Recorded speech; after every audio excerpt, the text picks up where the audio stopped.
أعوذ بالله من الشيطان الرجيم بسم الله الرحمن الرحيم وأقيموا الصلاة وآتوا الزكاة واركعوا مع الراكعين আল্লাহ বলে ইমানদারেরা রে তোমরা নামাজ কায়েম করো। কি করো? নামাজ কায়েম করো রে।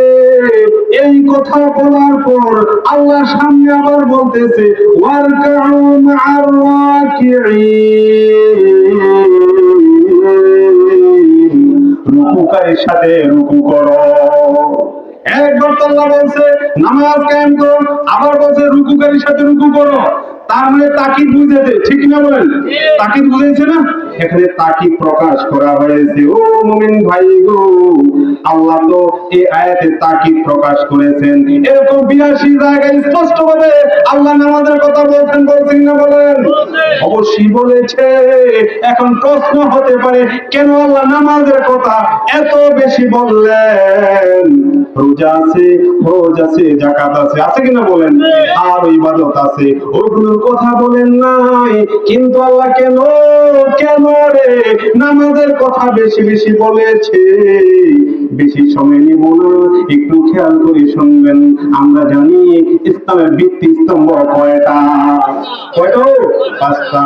1 নাম্বার হলো ঈমান আনা, ঠিক না বলেন? عن عبد الله بن عمر رضي الله عنه قال قسم بني الاسلام على 5 شهادة لا اله الا الله وان محمدا عبده ورسوله اقام الصلاة ايتاء الزكاة وحج صوم رمضان رواه البخاري মুসলিম। সুবহানাল্লাহ বলেন। এই সেই হাদিস, ভিত্তি 5টা সবাই জানেন। এই সেই হাদিস বুখারী মুসলিমের হাদিস। এই হাদিসে বলা হয়েছে গো তোমরা প্রথম ঈমান আনো। কেন ঈমান আনো? ঈমান আনার পর তোমরা নামাজ কায়েম করো, নামাজ প্রতিষ্ঠা করো। কায়েম মানে প্রতিষ্ঠা। আর প্রতিষ্ঠা কি একজনে করা যায়? একজনে করা যায়? সম্ভব নয়। এই মাহফিলটা প্রতিষ্ঠা করতে, একটা মাদ্রাসা প্রতিষ্ঠা করতে, একটা মসজিদ প্রতিষ্ঠা করতে কয়েকজন মানুষ লাগে, ঠিক কিনা বলেন? ঠিক। নামাজ কায়েম করা মানে হলো শুধু তুমি নিজেই পড়বে না, তোমার আশেপাশে যারা আছে তাদেরকে লইয়া রে ও আমার মুমিন বান্দা তুমি নামাজটা কায়েম করো, প্রতিষ্ঠা করবেন। সুবহানাল্লাহ। তারপর কি? ঈমান, কালিমা, নামাজ, তারপর কি? রোজা। তারপর কি? রোজা। আপনি লা ইলাহা ইল্লাল্লাহু মুহাম্মাদুর রাসূলুল্লাহ বলেন, ঈমান আনছেন, ঠিক কিনা বলেন? ঈমানদার হয়ে গেলেন, ঈমানের কাজ শেষ। তারপর আপনার কি বলছে? তুমি নামাজ কায়েম করো। তারপর বলছে কি? রোজা। তারপর কি বলছে? রমজানে রোজা রাখো। রোজা হলো বছরে একবার। কয়বার? বছরে একবার রোজা আসে। এই রোজা একবার আইসা চলে যায়। আর যদি আপনি ধনী হন, কি হন? ধনী হন, তাহলে আপনার উপর হজ যাকাত ফরজ হয়, ঠিক কিনা বলেন? হ্যাঁ, তাহলে ঈমান আনলেন, ঈমানদার হয়ে গেলেন। বছরে একবার রোজা আসলো, চলে গেল। ধনী হইলেন না হজ আর যাকাত। এটা কমন, ধনী গরিব সবার উপর যে দায়িত্ব সেটা কি? নামাজ। সেটা কি? সেটা কি? নামাজ। নামাজ। ও মুমিন ভাই গো, এবার বলতে পারেন ও মুফতি সাহেব কেন আল্লাহ নামাজের কথাটা এরকম করে বললেন আর নামাজটা সব সময় আমাদেরকে দিয়ে দিলেন? এটা বেনিফিট কি? এটা কি গুরুত্ব, কি মাহাত্ম? আল্লাহ স্পষ্ট কোরআনে বলে দিয়েছে আমার বান্দা দুনিয়ার মধ্যে যখন চলবে রে, ওই মুহূর্তে বান্দার দুনিয়াতে চলার পথে রে আমার সাহায্য প্রয়োজন হবে। আর বান্দা বিপদে পড়লে আমারে ডাক দিব। কি করব? ডাক দিব। তখন আমি আল্লাহ সাড়া দিব। আমাদের পূর্ববর্তী যত নবী আগমন করেছে, প্রত্যেক নবী যখন সমস্যায় পড়তো, উম্মতরা প্রশ্ন করতো, কষ্ট নিত, তখন উনারা নামাজে দাঁড়ায় যাইতো। ইজা হাযাবাহু আমরুন ফাযাইলা সালাতে, স্পষ্ট হাদিস। যখন ওনারা কোনো সমস্যা ফিল করতো তখনই নামাজে দাঁড়ায় যাইতো। আপনারা তো শুনেছেন নবী কি প্রশ্ন করেছিল, এ মুহাম্মদ বলো তুমি এই 4টাকে তুমি 2 খণ্ড করতে পারবে কিনা, ঠিক না বলেন? বলছেন হাবিব ইবনে মালিক বাদশা সাথে রাসূল 2 রাকাত নামাজে দাঁড়ায় গেলেন, ঠিক না বলেন? নামাজে দাঁড়ায় গিয়েছে।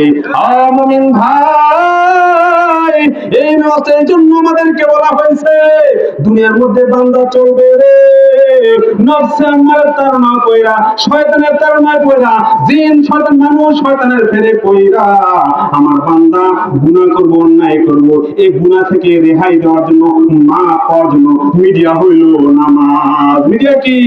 নামাজ। তাহলে দেখেন দুনিয়ার মধ্যে দুইটা উপকার, একটা হলো কি গুনাহ মাফ হয়, আর একটা হলো কি আপনার বিপদ আপদ থেকে উদ্ধার পাওয়া যায়। আল্লাহ উদ্ধার করবে নামাজের মাধ্যমে, ঠিক কিনা বলেন? খেয়াল করে শুনবেন, বিপদ আপদ থেকে উদ্ধার পাইবেন। আর আপনি কি বলে যখন কোনো মুসিবতে পড়ে ডাক দিবেন, আল্লাহ আপনাকে সাহায্য করব।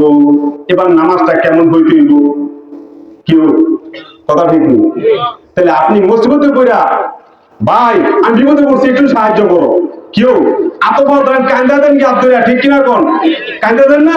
তাহলে এই নামাজটা ঠিক ওরকম ভাবে আপনাকে পড়তে হবে, এরকম ধ্যান খেয়াল দিয়া, যাতে আল্লাহকে আপনার ডাক শুনে কি আল্লাহ আপনাকে সাহায্য করে কবুল করে। এজন্য বলছে তোমরা খুশু খুজুর সাথে নামাজ পড়ো। এমন কিছু নামাজি আছে আযান দিছে মসজিদে দৌড়ে আসছে, আয়েশা দৌড়িয়া জামাতে হাজির হয়ে গেছে। সে যে ওযু করতেছে, কি করতেছে? ওযু করতেছে, তার এদিকে কোনো খেয়াল নাই। ওই জামাত দিয়ে ধরবো, কি ধরবো? জামাত দিয়ে ধরবো। ওযু যে ঠিক মতো না হলে নামাজটাই হবে না, এই খেয়ালটা তার নাই। এমন নামাজ পড়লে হইব? ওযু করার সময় ওযুর যে ফরজ সুন্নাত গুলা ছিল ঠিক মতো আদায় কইরা ওযু কইরা তারপরে সামনে গেলে কেমনে আপনি ওযু করতেছেন, আপনি খেয়াল করতেছেন আমি হাত দিয়ে দিয়েছি, আল্লাহ আল্লাহ গো আমার হাত দ্বারা যত গুনাহ হয়েছে সব গুনাহ এই ওযুর মাধ্যমে দূর করে দাও। তোমার নবী হাদিসে বলেছে বান্দা যখন ওযু করে হাতের গুনাহ চলে যায়, পা ধুলে পায়ের গুনাহ চলে যায়, মুখ ধুলে চোখ ধুলে চোখের গুনাহ চলে যায় রে। ও বান্দা তুমি নামাজে আসো, কি অন্যায় করেছো, কি পাপ করেছো, আমি আল্লাহ তোমাকে স্টার্টিং ওযু থেকে মাফিরা শুরু করে দেব। সুবহানাল্লাহ। কথা ঠিক নিও, শুরুতে কি মাফ করা আল্লাহ শুরু করে দিয়েছি। এবার প্রশ্ন হতে পারে, ও মুফতি সাহেব এবার বলেন তো হাতের গুনাহ, পায়ের গুনাহ, চোখের গুনাহ গেল, মনে মনে যে কল্পনা করছিলাম অমুকের ক্ষতিটা করুন, তে 5তলা 10তলা বিল্ডিং করতে আছে, তার ছেলে এ প্লাস পাইয়া ডাক্তারি চান্স হয়ে লাইছে, আমার সহ্য হয় না, আসেন মন আসেন ভাই ভাইয়ের বিরুদ্ধে লাগে, আসেন মন মনে মনে রাত শুয়া শুয়া কল্পনা করে তার কেমনে ডাউন ডাউন যায়। ঠিক এই যে আপনি মনে মনে এই খারাপ কল্পনা করলেন, ধারণা করলেন, ধ্যান করলেন, অন্তরে গুনাহ কালবের গুনাহ হয়ে গেছে গো, এই গুনাহটা কেমনে দূর হইল? এই গুনাহটা দূর হইল আপনি যখন ওযুটা করবেন তখন ইস্তিগফার পাঠ করবেন আর মনে মনে আল্লাহ নামের ওই যে লা ইলাহা ইল্লাল্লাহ জিকির করবেন। সুবহানাল্লাহ। স্পষ্ট হাদিসে বলা আছে লা ইলাহা ইল্লাল্লাহ জিকিরটা করলে আমলনামা থেকে গুনাহ মাফ হতে থাকে। কি হতে থাকে? মাফ হতে থাকে। অন দা আদার হ্যান্ড আপনার আমলনামায় নেক লেখা হতে থাকে। সুবহানাল্লাহ। ও মুমিন ভাই গো, আমি যে বললাম নামাজের মাধ্যমে দুনিয়া উপকার পাওয়া যায়, গুনাহ মাফ, কি মাফ? গুনাহ মাফ পাওয়া যায়। এবার সামনে আসেন, নামাজে দাঁড়াইলেন, নামাজে দাঁড়ানোর পর আপনি খেয়াল করতেছেন দুনিয়ার শিক্ষকের সামনে দাঁড়াইলে, স্কুলে হেডমাস্টারের সামনে দাঁড়াইলে, প্রিন্সিপালের সামনে দাঁড়াইলে ছাত্র কি অবস্থা? কেউ কাঁপে, ওই জায়গায় কাঁপে, ছাত্র কি থলে কাঁপে, হেড স্যারের সামনে, প্রিন্সিপালের সামনে কি দাঁড়াইছি, কথা ঠিক কিনা বলেন? কাঁপতে থাকে। এই বান্দা যখন খেয়াল করবো আমি আল্লাহর সামনে দাঁড়াইছি, ছাত্র ছাত্রী তো প্রিন্সিপালের সামনে, হেডমাস্টারের সামনে দাঁড়ায় রে, আর যারা অন্যায় করে অপরাধ করে তারা ওই জজের সামনে গিয়ে হাতটা জোড়া করে থাকে। ঠিক কথা ঠিক জোড়া করে থাকে। এবার খেয়াল করেন গো বাবা, ও পর্দার আড়ালে মা বোনেরা, আপনাদেরও কিন্তু নামাজ পড়া ফরজ, ঠিক না বলেন? আপনারাও খেয়াল করেন। এবার নামাজে দাঁড়াইলেন, আপনি খেয়াল করতে হবে রে, দুনিয়ার কোন মাস্টারের সামনে, কোন জজের সামনে, কোন কি বলে ডিস্ট্রিক্ট জজ, প্রধান বিচারপতির সামনে দাঁড়ায় নাই, মন্ত্রীর সামনে দাঁড়ায় নাই, মন্ত্রীরও মন্ত্রী যিনি, জজেরও জজ যিনি, হাকামুল হাকিমিন, ঠিক কিনা বলেন? ওই আল্লাহর সামনে দাঁড়াইছি, আমি কেমনে নামাজটা পড়তে হইব? এই খেয়াল কইরা যখন নামাজটা পড়বেন আল্লাহ শুনবনি, শুনবনি দলিল করা রাখবো আমার সেলুলার নগদ আছে মোবাইলে 2 লক্ষ হাদিস নামানো আছে মোবাইলে। খেয়াল করেন কেমনে প্রমাণ রাখি। নামাজ যখন বান্দা পড়ে 10 ভাগের 1 ভাগ কবুল হয়। ক ভাগের 1 ভাগ? 9 ভাগের 1 ভাগ কবুল হয়, 8 ভাগের 1 ভাগ কবুল হয়, 7 ভাগের 1 ভাগ কবুল হয়, এরকম করে অর্ধেক নামাজ কবুল হয়। এটার মানে হলো যে বান্দা যত বেশি খেয়াল কইরা খুশুর সাথে একনিষ্ঠতার সাথে নামাজ পড়বো তার নামাজ ততটুকু কবুল হবে। সুবহানাল্লাহ। এই নামাজ কিন্তু আজকে আমরা ছাইরা বাড়িতে ঘুমাই।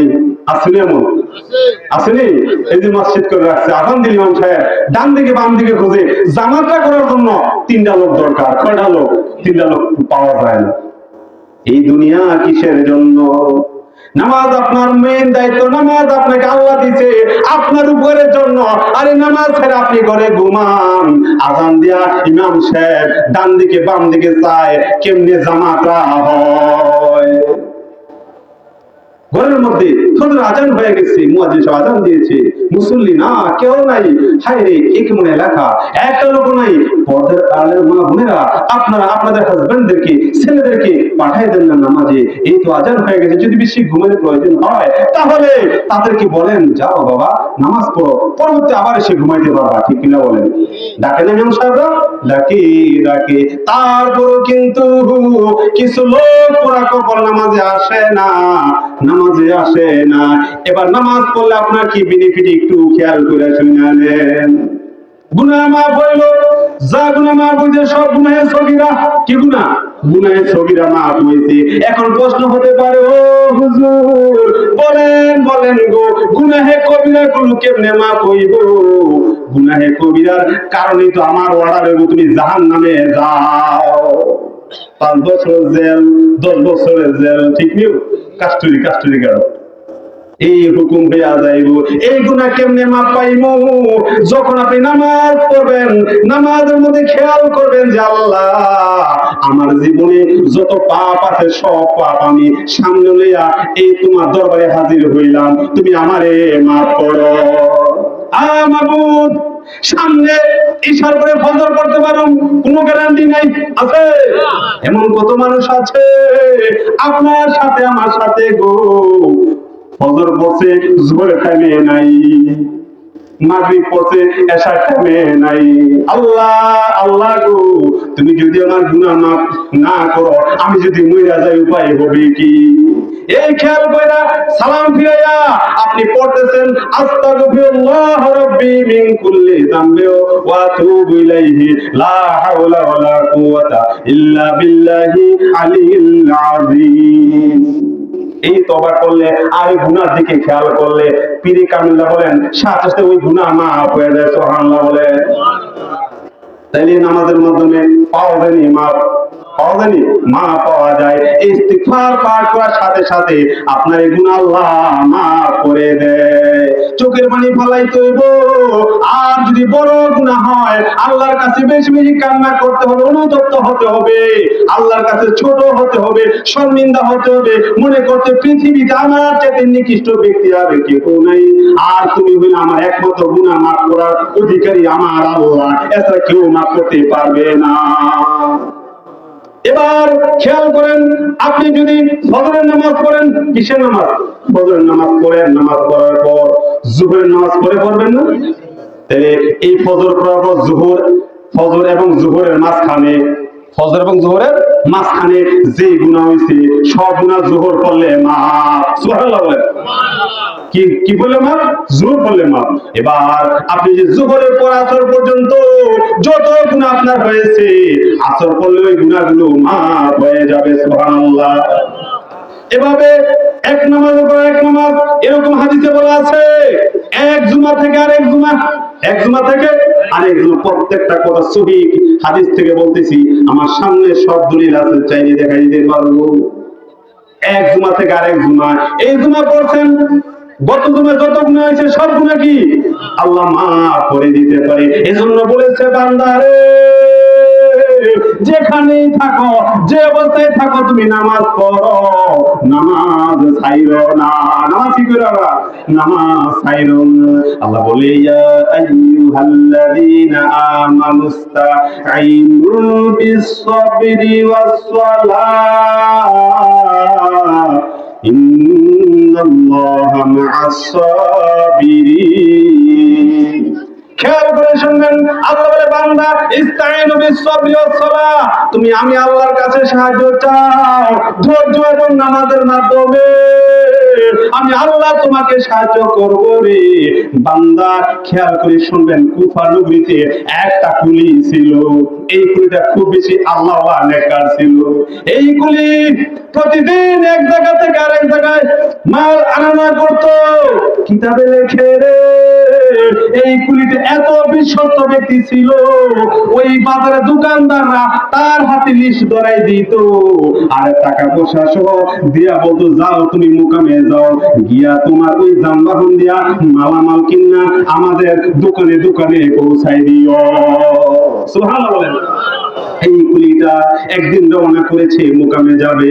এমন সময় রে একটা লোক কোথায় থেকে জনে এসে বলে, কুলি তুমি তো এখন অমুক শহরে যাবা, আমাকে নিয়ে যাবা কিনা বলো। কুলি বলে, কেন? আমি তো যাব, তুমি যদি যাও তাহলে সমস্যা নাই, যেতে পারো পারো। এমন সময় লোকটাকে, কুলি আমি অসুস্থ মানুষ, চলতে পারি না, হাঁটতে পারি না, তোমার গায়ে শক্তি বেশি, তুমি হেঁটে হেঁটে যাবারে কুলি, আমি তোমারে একদিন আর দিন, তুমি আমার এই ঘোড়াটার পিঠে উঠাইয়া বসাই আমারে লইয়া যাইবা। সুবহানাল্লাহ বলেন। কুলি তো নামাজের মানুষ, সরল সোজা মানুষ, কথা ঠিক? বাস্তব কথা।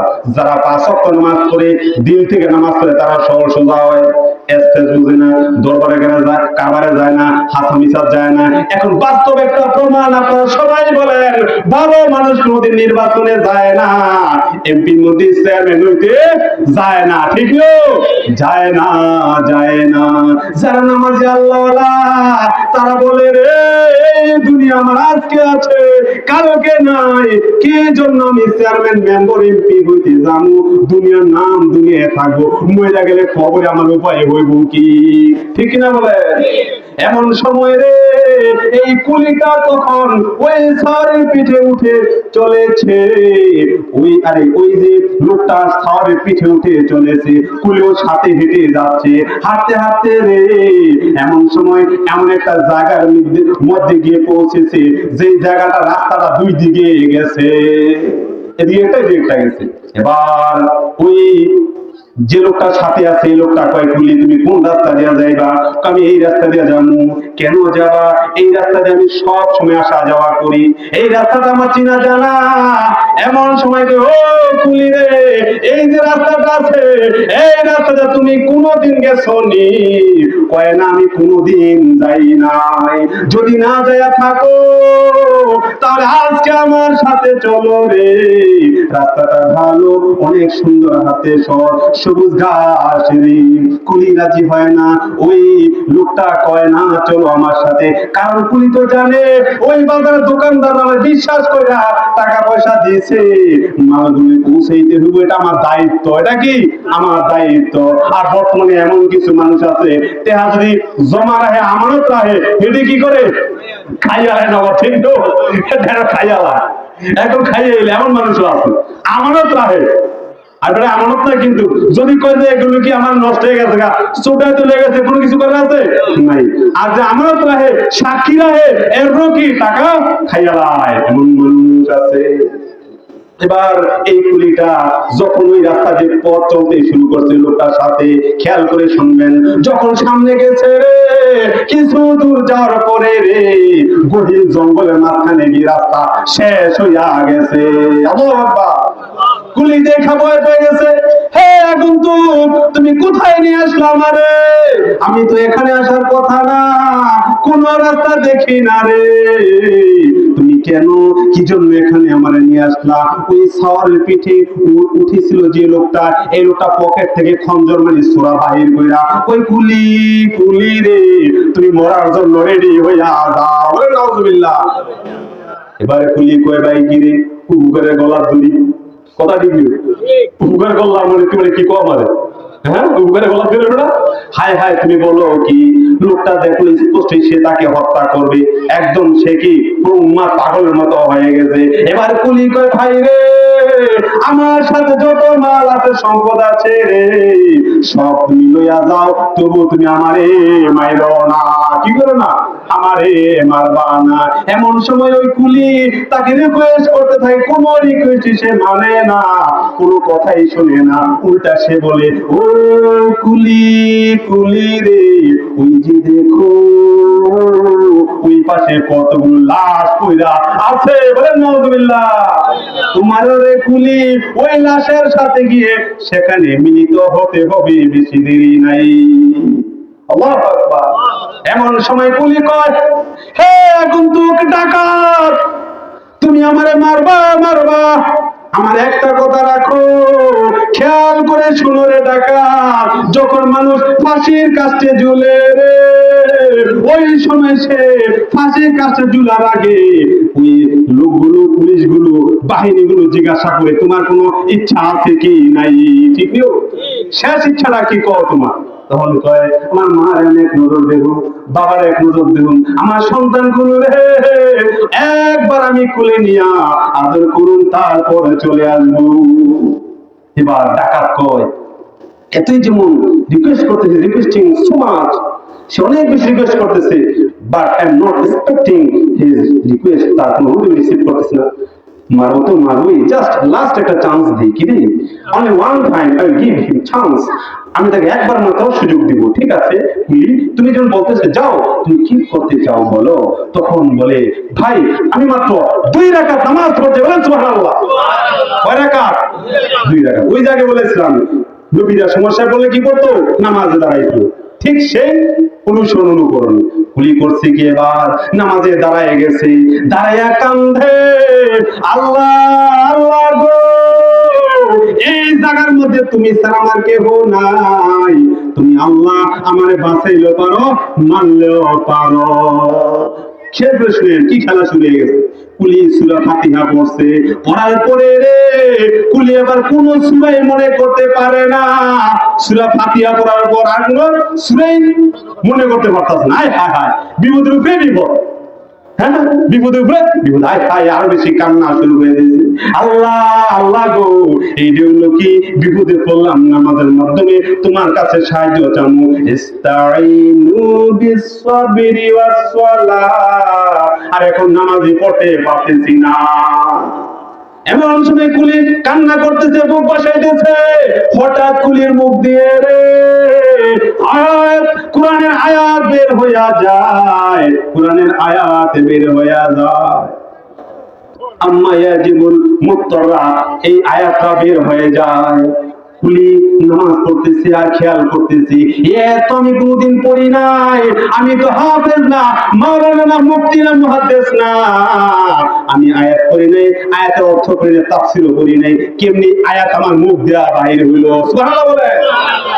এবারে কুলি কয়ে যাই হোক, নামাজটা শেষ করি, নামাজ পড়া যখন সে শেষ করবে রে, এমন সময় সালাম ফিরানোর আগেই দেখে কোথায় থেকে যেন রে একটা লোক সাওয়ারের পিঠে উঠা, আরে সাওয়ারের পিঠে উঠা অবস্থায় মাথার মধ্যে লোহার হেলমেট আর হাতের মধ্যে লোহার বর্ষা, মানে কাতা না কাতা, বুঝছেন না, এই কাতা। এবার এটা লয়ে আসছে, আসা মাত্রই রে ওই যে ডাকাতরা এই কুলির হত্যা করব, নামাজি কুলি আল্লাহওয়ালা কুলির হত্যা করব, এই কুলির আশা মাত্রই হাতের ওই যে বর্ম দিয়া এই কাতা দিয়া তার এমন জোরে আঘাত করেছে, সাথে সাথে লোকটা ওই ডাকাত ওইখানে মারা গেছে। আল্লাহু আকবার করো। মারা যাওয়ার সাথে সাথে ওই জায়গাতে আগুন জ্বলে উঠছে, কি জ্বলে উঠছে, আগুন জ্বলে উঠেছে। মুজাহাদুল মাজালিস কিতাবের মধ্যে ঘটনাটা আছে। এবার কুলি কয় কি রে, এই লোকটা তো আমি কোনোদিন দেখি নাই, কোথায় থেকে আসলো, কোনদিন তার সাথে কথা বলি নাই, এমন আগন্তুক লোক। নামাজ শেষ করে ও ভাই রে বলো তুমি কি, তোমার পরিচয় কি।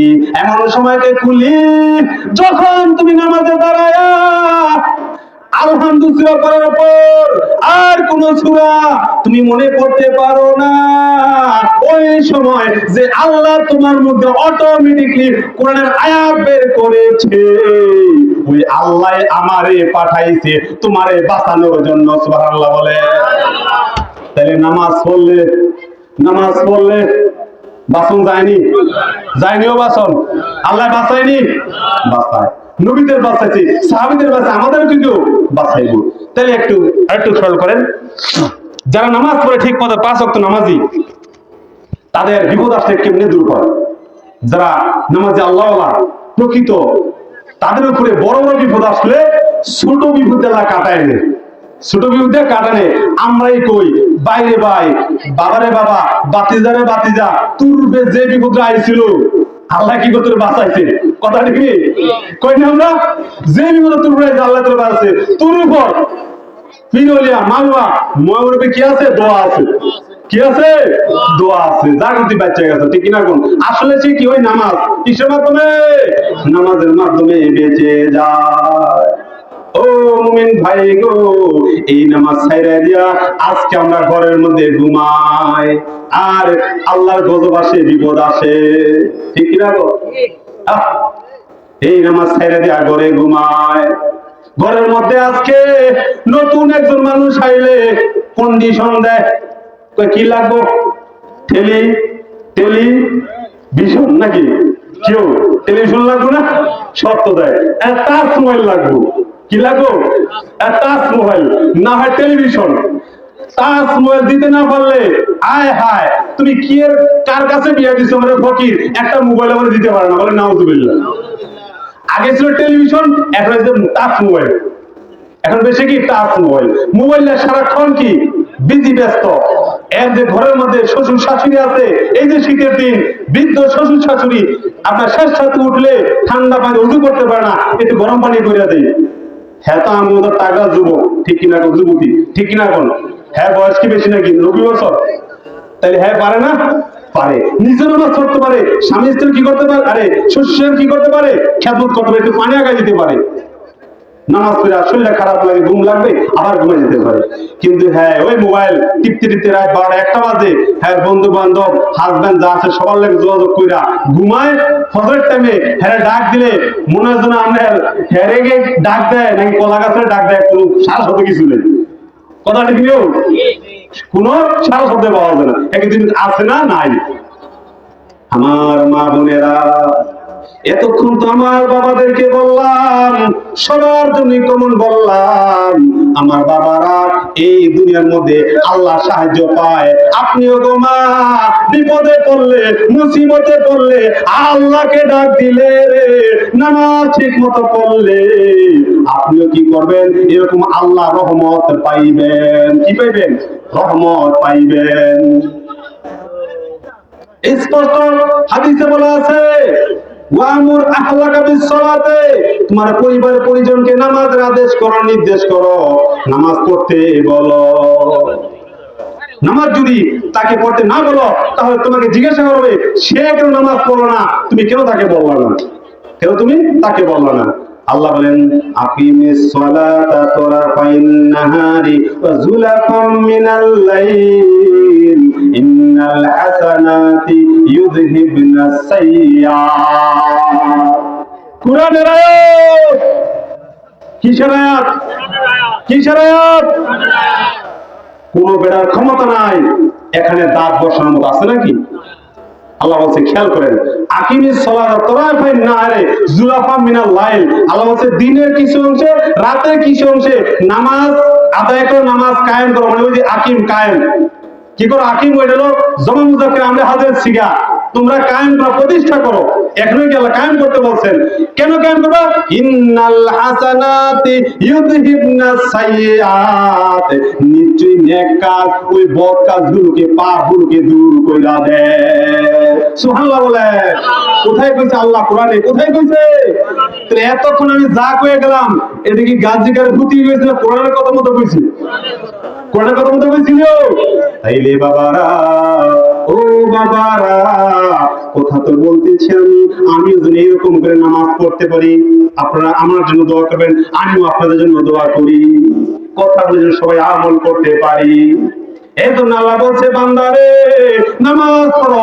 আর পাঁচটা বেনার মধ্যে, পাঁচটা বৃত্তির মধ্যে একটা হলো নামাজ, যেটা সব সময় সবার উপর ফরজ, দিনরাত 24 ঘন্টা চলতে থাকে। যদি ব্যস্ত হন, আপনাকে নামাজ পড়তে হবে। ব্যস্ত হয়েছে, আপনার মাসালায় বলা আছে ব্যস্ততা আছে, আপনি নামাজ পড়তে পারেন নাই, আপনি কাজা করতে হবে। কি করতে হবে? কাজা করতে হবে। এমন কি আছে গো, যত বড় সমস্যাই হোক আপনি নামাজটা কখনই ছাড়তে পারবেন না। স্পষ্ট তরিকুল ইসলাম কিতাবের মধ্যে লেখা আছে, আপনি যখন বেহুশ হয়ে যাবেন, আপনি একদম সেন্সলেস হয়ে যাবেন, তখন আপনার জন্য নামাজ মাফ। কি মাফ? নামাজ মাফ। আর যদি আপনি অসুস্থ অবস্থায় বিছানায় থাকেন, নামাজ পড়তে পারেন না, যখন আপনি মারা যাবেন, এই কিতাব থেকে বলছি তরিকুল ইসলাম সাসনিয়ার পিসেকুলার লিখিত কিতাব, ওখানে বলা আছে প্রত্যেক ওয়াক্ত নামাজের কাফারা আদায় করতে হইব। কি করতে হইব? কাফারা আদায় করতে হবে। কাফারা কি? আপনার 1.5 কেজি গম বা জব আছে না, বা আটা, এই 1.5 কেজি গম, জব, আটার মূল্য যে পরিমাণ হয়, প্রতি ওয়াক্তের বিনিময়ে এই পরিমাণ আপনার টাকা হিসাবে যত ওয়াক্ত নামাজ কাজা হয়েছে, কি করতে হবে? আপনাকে কাফারা দিতে হবে, কাফারা আদায় করতে হবে। আর যদি আপনি পারেন তাহলে উমরি কাজা উঠায় নিবেন। কি করবেন? এই স্পষ্ট হাদিসে বলা আছে, নফল নামাজ পড়ার চাইতে, কি পড়ার চাইতে, এই গতকালকে আমি হাদিসটা পড়ছি যে আপনার উমরি কাজা আদায় করেন। নফল নামাজ পড়ার চাইতে আপনি পিছনের নামাজ, জীবনের যে নামাজগুলো আছে কাজা হয়েছে, এই কাজাগুলো আদায় করেন। কি করেন? কাজাগুলো আদায় করেন। তাহলে আপনার কি হবে? ওই কাজাগুলো আপনার উঠে যাবে, আল্লাহ মাফ করে দিবেন। এবার আসেন পর্দার আলের মা বোনেরা, আপনারা তো নামাজ পড়েন, কিন্তু নামাজের মধ্যে আপনাদের মন নাই। যদি হিসাব নেওয়া হয়, 90% মহিলাই নামাজের কাছে নাই। ঠিক না? যার কারণে মা, তোমার সন্তান হয় বেনামাজি, তোমার সন্তান হয় মদখোর, গাঞ্জাখোর। ঠিক না? তোমার সন্তান হয় রে এমন একটা সন্তান, উত্তর মিল্লা কইলে দক্ষিণ মিল্লা যায়। আর ওই সময় তুমি আফসোস করো, আমার পোলারে আমি কই কিতে হুনে কি কয়, অটিজম, প্রতিবন্ধীর মতো। কিসের মতো? প্রতিবন্ধীর মতো। কেন হয়েছে? ওই নামাজ না পড়ার কারণে। নামাজ পড়লে কি হবে? অবশ্যই কি ভালো সন্তান, এক সন্তান হয়তো নামাজ না পড়ার কারণে তার সন্তান প্রতিবন্ধী হয়ে গেছে। আপনার সন্তান গর্ভের মধ্যে ধারণ করেছেন, আপনি নামাজ পড়েন, শ্বশুর শাশুড়ি খেদমত করেন, সব সময় আল্লাহর জিকির করেন, আল্লাহর নাম জপেন। হাদিস প্রমাণ করে, উলামারা বলে স্পষ্ট প্রমাণও পাওয়া গেছে, এমন মায়ের গর্ভে নেক সন্তান জন্ম হয়। বলেন সুবহানাল্লাহ। ইমাম গাজ্জালী রাহমাতুল্লাহ আলাইহি মুকাশশাফাতুল কুলুব কিতাবের মধ্যে লেখে, একজন ভাই তার বোনকে কবরের মধ্যে দাফন করেছে। দাফন করার পরে এমন সময় এই ভাইটার একটা টাকার থলি সাথে ছিল। কি ছিল? টাকার থলি সাথে ছিল। এই থলিটা কই রাখছে তার কোনো খেয়াল করতেছে না, মনে পড়তেছে না।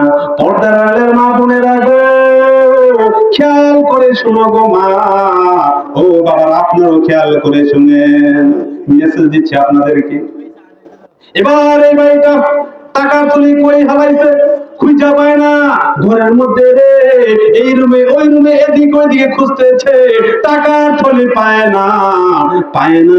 এবার সে মনে মনে চিন্তা করে, হাই রে, আমি তো মনে হয় ওই জায়গায় গেছিলাম, ওই জায়গায় গিয়ে একবার দেখি। আমরা এমন করি না? আর গেলে কোনো গেছিলাম, একটু ঘুম দিই, কথা ঠিক নেই, তুই কই কই গেছিলি, ঘুরে দেখে মনে পড়ছে টাকাটা। এরকম সে এদিকে ওইদিকে, ডান দিকে বাম দিকে, সামনে পিছনে, ভিতরে বাহিরে ঘুরে আর ঘুরে, ঘুরে আর ঘুরে, কিন্তু তার টাকা পায় না। হায় হায়, টাকা কই পায় না। এবার তারা খেয়ালে বলছে, আমি যে আমার বোনকে কবরে রাখছিলাম, এই বোনটা কবরে ছিল, আর ওই সময় আমার বোনটাকে আমি কবরে শোয়াই দিছি। শোয়ানোর সময় মনে হয় আমার টাকার থলিটা কবরের মধ্যে পইড়া গেছে। আল্লাহু আকবার। লাশ চিকিৎসা, লাশ চিকিৎসা। এবার সে কয় শেষমেশ আমি কবরের মাটি খুঁড়ে একটু খুঁজা দিই, পাইনি টেহারে। কথা ঠিক নেই? টেহার শোক, মাছের শোক, পুঁতের শোক। কথা ঠিক নেই? অনেক কষ্ট। এবার এই লোকটা ওই কবরের কাছে গেছে, মাটিগুলো সরাইতেছে, মাটিগুলো সরাইতেছে। সরানোর পরে রে এক অবাক কাণ্ড দেখে কবরের মধ্যে আগুন জ্বলতেছে। বলেন নাউজুবিল্লাহ। ইমাম গাজ্জালী রাহমাতুল্লাহ আলাইহি 800 বছর আগে মুকাশশারাতুল কুলুব কিতাবের মধ্যে কথা লেখছে। খেয়াল করবেন, আজ থেকে বেশি না 80 বছর আগে আমার দাদা, আমনের দাদা মুহে যা কইছে তার হিরে নাই। ঠিক নিও? আমরা কইতে পারবেন? হ্যাঁ, মুহে যা তার হিরে নাই। কইছি এটা কি আর হিরে নাই? এত সৎ লোক, এত ভালো ছিল। ঠিক কিনা কোন? এখন দলিল পত্র সাক্ষী বা কিছু লাগে নাই, আর এখনই সাক্ষী দিতেও পারে না। তাহলে 800 বছর আগে যে মুসলমান ছিল সে কত আল্লাহ, কত জবান ঠিক ছিল তার। ঠিক কিনা বলেন? এই ব্যক্তি কোনদিন মিথ্যা বানোয়ার কোন কথা আনতে পারে না। উনি হলেন জগৎ বিখ্যাত আলেম। ও মুমিন ভাই গো, কথাটা বিশ্বাস করার জন্য আমি করে পাঠিয়ে দিলাম। আর এবার করছে কি, ওই কবরে আগুন জ্বলে দেখা দৌড়াইয়া বাড়িতে গেছে। ভাই তো বোনের কষ্ট সহ্য করতে পারে না। দেউরে তোমা গো, ও মা তুমি কই গো? হায় হায়, আমার বোনের কবরে আগুন জ্বলতাছে। ও মা গো, কি পাপ করেছে তোমার মেয়ে, আমার বোন? আমার চোখে দেখলাম তার কবরে আগুন জ্বলে। মা বলো না, তুমি জানো সন্তান কোথায় যায়, কি করে? সন্তানরা কেমন মা সবচেয়ে বেশি বলতে পারে। সন্তানরা মার প্রতি বেশি দুর্বল থাকে, মার সাথে বেশি শেয়ার করে, ভাইয়ের সাথে ডরে গতি চলা। কথা দেখলো? আমার মধ্যে হয়, আমাদের মধ্যে হয়। ভাইয়ের সাথে ছোট ডরে যাইও না, কি সামনেও যাই না। এবার মায়ে কয়, বাবা রে, তোমার এই বোন 5 ওয়াক্ত নামাজ পড়তো ঠিক, কিন্তু সে নামাজের সময়টা যায় অবস্থা। কি অবস্থা? যায় অবস্থা গিয়া নামাজ পড়তো। এই নামাজটা ঠিক টাইমে হইতো অথবা টাইমের বাহিরে হইয়া যাইতো। আল্লাহ কোরআনে বলেছে, ইন্নাস সালাতা কানাত আলাল মুমিনিনা কিতাবাম মাওকুতা। আল্লাহ বলে যে নির্দিষ্ট সময়ে নামাজ আদায় করা কি ফরজ। পড়ছেন না? আর কান আহকাম 13 ফরজ। কথা লিখলো, নামাজের ভিতরে বাহিরে 13 ফরজ। এখন মক্তবে হুজুরা পড়ায়নি? এর মধ্যে একটা লোক ওয়াক্ত ছিল নামাজ পড়া। হ্যাঁ, একটা লোক ওয়াক্ত ছিল নামাজ পড়া। আমরা জোহরের ওয়াক্ত জি আপনি ফজর পড়েন, নামাজ কইব না। আসরের ওয়াক্ত মাগরিব পড়ব কইব না। তোমার বোনটা এই নামাজের সময় পার কইরা নামাজ পড়তো। কারণ হইল কি, সে তার নিজস্ব কাজের মধ্যে ব্যস্ত থাকতো। ওই যে বলেছিলাম, ওই যে মোবাইল বর্তমান তোমার সবচেয়ে বড় মুসলমানের শত্রু। যে মোবাইল, যে টেলিভিশন আপনার আমার মেয়েকে, ছেলেকে ঘর থেকে বের করে দিচ্ছে, মান সম্মান ছিনিয়ে নিতেছে, সমাজে আপনার কলঙ্ক লাগতেছে মোবাইলের কারণে। ঠিক কিনা গো?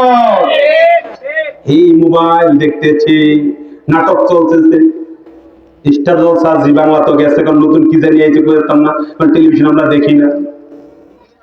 নাটক দেখতেছে, আজান হয়েছে, এমন সময় নামাজ পড়বো, আর ওই সময় কয় নাটকটা চলছে, খুব ভালো একটা মজা জায়গায়। কথা ঠিক নিও, দেখালো। আর যুবক ভাইরা রে, মেসি বল না ঢুকছে, গোলটা দিব। কথা ঠিক কিনা কোন? এবার তামিম বলে ছক্কা মারছে, খেলাটা করা চলতেছে। ওই যে চিল্লাতে দেখছেন নি, ছক্কা মারছে, খেলাটা কি সেঞ্চুরি করে লাইছে। ওই আজানটা দিচ্ছে, একটু পরে যা, নামাজ তো পড়তে পারোনি। কথা ঠিক কিনা কোন? জামাত হলে না হইলো, ওই ঠিক কইতাছে। হ্যাঁ, জানে না পাইলাম, কিন্তু খেলাটা দেখতে লই, নামাজটা ভরে ভরি। এই যে পরে সে তো জানে না রে, তার পিছে ওই শয়তান লাগা আছে। ঠিক না গো? ইন্নাশ শাইতানা লিল ইনসানি আদুউম মুবিন। শয়তান হলো মানুষের প্রকাশ্য শত্রু। এই শয়তান লাগে আছে, শয়তানে আরো মজা লাগায়। কি লাগায়? মজা লাগায়, খুঁজা দেয়, আটটু দেখ আটটু দেখ, এমন করতে করতে সে নামাজের সময়টা পার কইরা দিয়া হয়তো নামাজ পড়ে নাইলে কয় জামাত হইয়া গেছে, আর যাবি কিতে, যা দল একটু আড্ডা দিয়া কথা ঠিক। বাস্তব কথা না কোন বাস্তবায়ন করতেছে না, বাস্তব এরকম ঘটনাগুলো ঘটতেছে। ইমাম সাহেব মসজিদে আযান দিয়া মুসল্লি পায় না, আর ঘরের মধ্যে বউ আনছি বউ, এই যে রান্নাটা একবার করে, একবার রান্না তিনবার খাওয়ায়, কিনা কোন।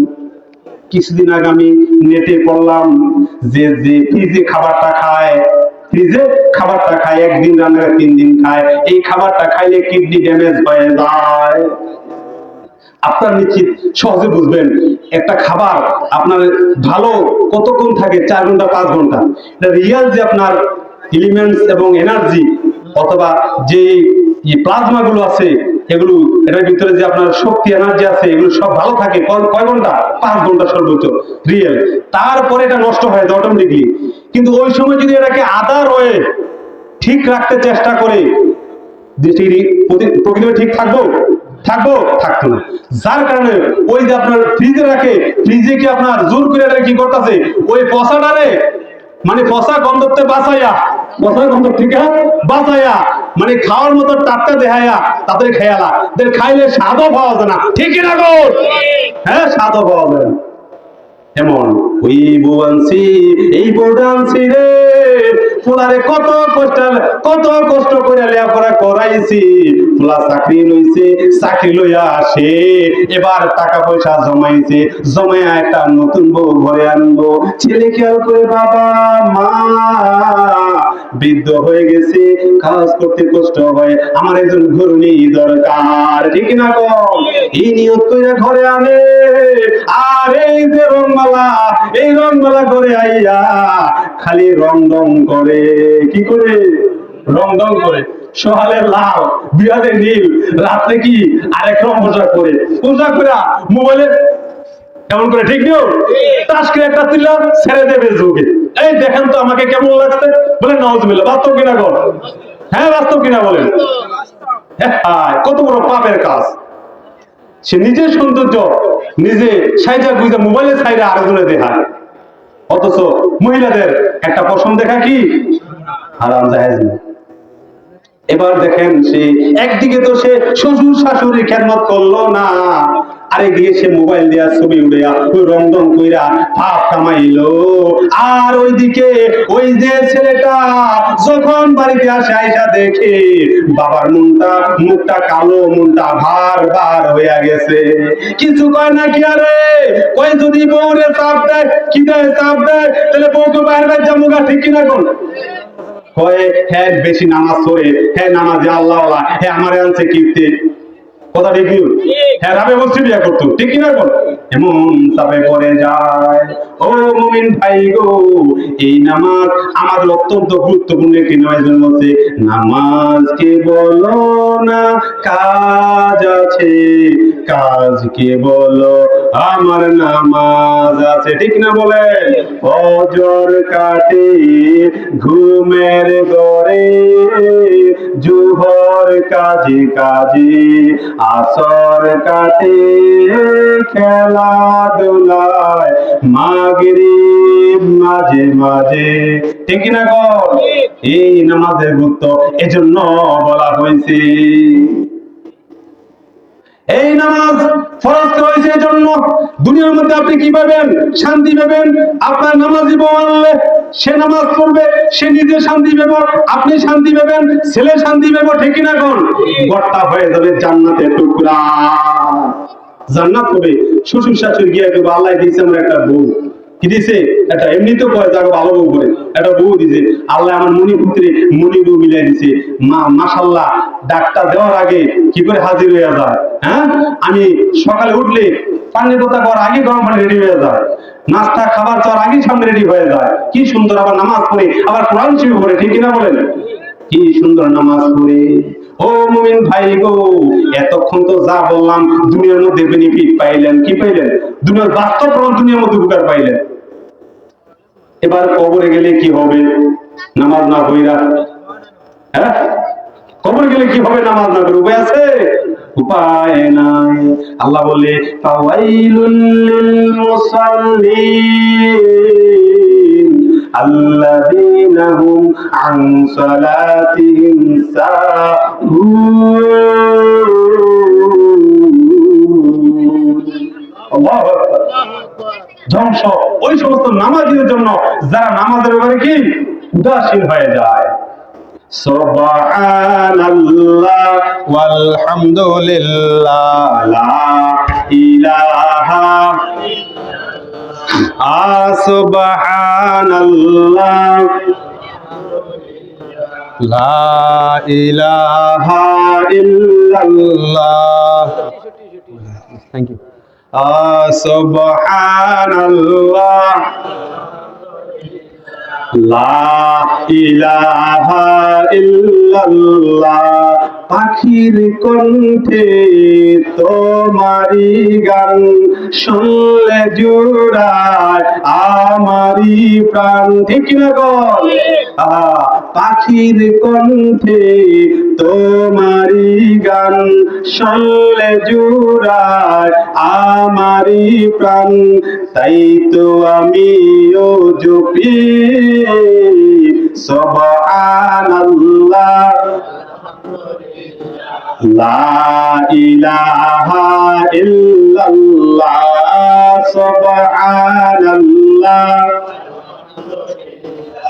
লা ইলাহা ইল্লাল্লাহ লা ইলাহা ইল্লাল্লাহ লা ইলাহা ইল্লাল্লাহ লা ইলাহা ইল্লাল্লাহ।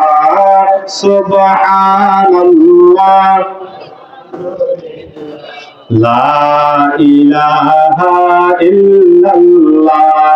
আসমানেতে জমিনেতে আছে যারা এই ভুবনে সবাই গাহে তোমারি গান। সুবহানাল্লাহ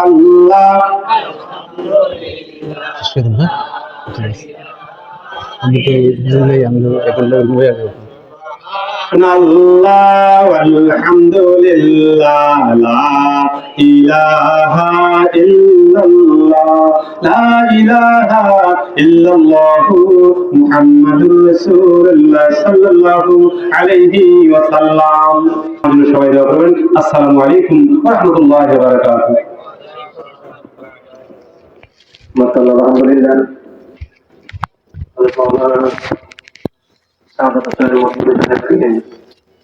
অনেক সুন্দর গুরুত্বপূর্ণ আলোচনা করছেন। সেই আলোচনাগুলো যদি আমরা আমল করি তাহলে দুনিয়া পরকালে আমাদের শান্তি হবে।